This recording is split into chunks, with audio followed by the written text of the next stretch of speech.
Scrappy friends, welcome back. That is a layout that Kiri Baldwin did for Hip Kit Club the other day that I saw on Insta. This one, where she's got lots of photos from a trip on there, and I thought that's just a really great idea for scrapping lots of average photos from a concert. So this is Charles Eston and his future son-in-law. His future son-in-law was supporting the tour, and yeah, I was at Lowery with my sister back in April, and I thought I'd scrap that today. I am going to be using Groovy Darlin by Jen Hadfield. I think in my previous video I called it Groovy Days. It's Groovy Darlin, sorry about that.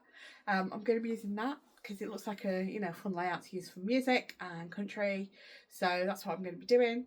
And before I get scrapping, if you're not already a subscriber, please think about hitting that subscribe button.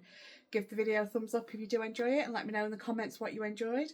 Not sure what to say, just pop a scrappy emoji for the sake of engagement. That out of the way, let's get scrapping. So I've got my 3 strips of photos, and I'm going through the paper pad, looking for a base piece. I go with this mustard one because of the colour in the guitar.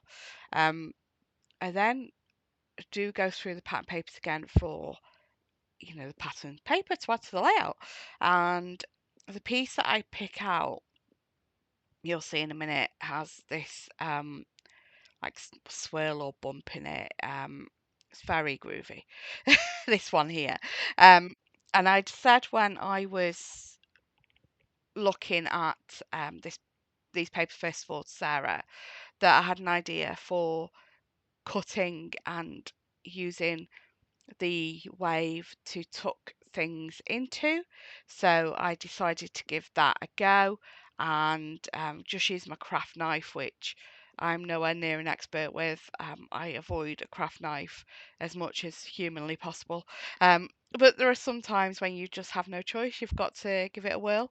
So I cut between the background green and the orange to begin with. I then cut a slit in the pink, between the yellow and the pink, and then I cut a slit between the blue and purple and decide actually that's too low down, and go back and cut again between the pink and blue.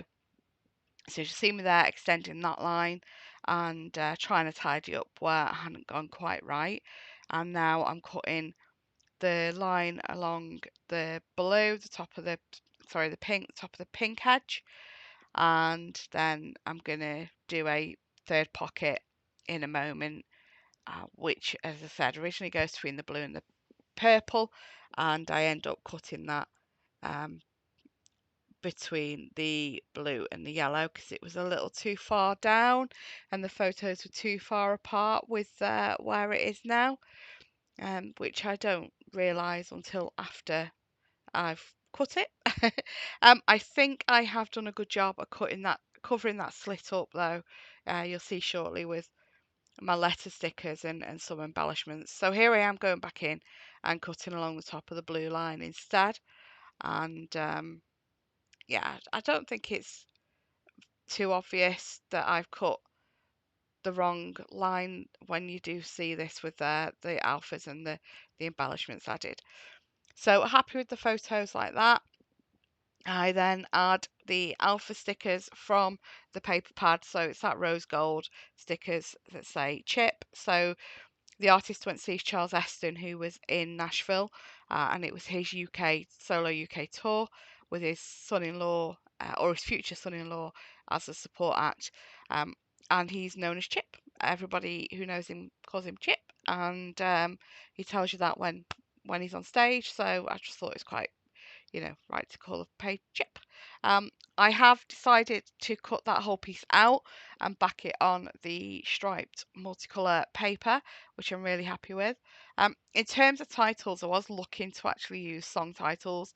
So I've got One Good Move, which is one of his songs he wrote about his wife, as the title for the companion page for this, which I did at the Nestbox Kits weekend crop a couple of weekends ago. It's the weekend before I actually create this layout, and the couple of other songs that I was waiting for him to do that night. So there's In a Bar Somewhere, which is a fab song I love, and also Somewhere in the Sunshine, which is just sad. It makes me cry. And then there's also um, A Life That's Good from Nashville, which he did in Nashville with the two girls. Um, so but I couldn't really decide on a song title for this.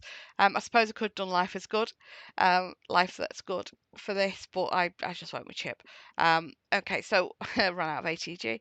Just change the ATG now and stick in that piece that I've cut from the pattern paper onto my multicolour stripe background, and then I'm going to put 3D foam at the top of each of the strips and stick them into the flaps pockets that I've created in the pattern paper with the 3D foam. I've pulled the cowboy boots off the sticker sheet and I've just got them on a bit of release paper to be able to move them around so they don't stick to my photo, because when I print at home, the anything that goes onto the paper sticks and it's just a nightmare. Just trimming the pockets a little bit more there to because the photos where I've stuck the 3D foam at the top, they've gone into the pocket a little bit different. So I just was trimming the hole a little bit further there. So I was originally going to use this cut apart piece with another cowboy boot on it, and I just didn't think it looked right with that boot sat there facing it. I also as well wanted to tuck the journal bit into one of the pockets, so I try and cut round a little bit further with my scissors and give up and tuck my craft knife underneath, not my craft knife, tuck my craft mat underneath and get my craft knife and cut further around so that the journal card can sit inside the pocket where the photos are. And the thing with just sticking the top of the photo strips is the fact that I'm able to just pick them up like that and move them about. So, oh, the boots have come off the release paper, so I was just adding that back over the photo again. So yeah, I'm looking at adding that cassette tape. So I do change out the journal card. Said I don't think it looked quite right anyway. I've changed this out with one with a roller boot on. I'm never going to have anything that I'm going to scrap that's got roller boots on. That not that I can think of anyway. So I cover the roller boot up with the sticker of the cowboy boot and the cassette tape layered up, and then I'll move the photos a little bit. There we go. So coming on to doing the embellishing, I'm just adding, just layering up more stickers from the sticker sheet. So I've got that Polaroid Instax camera there, which has got a rainbow coming out of it. I've also put a label up above the journaling block, which I'm going to put the date on, and I've just on that little label, which I'm adding to that bottom cluster, added where we were. So it was the Lowery in Salford Quays, Sprindle Theatre at the Lowery in Salford Quays. So, oh, just adding little flowers to each of the little clusters as well, so that they, there's a flower in each. This is almost done now, so just a couple of close-ups there for you and having another fiddle with those photos to make sure I'm happy. I'm really not bothered about the photos that are tucked inside the pockets. Um, you know, they're not the best photos, which is why I was quite happy on doing it, on something like this. But there you go. Thanks for watching and have a great day. Take care. Bye bye.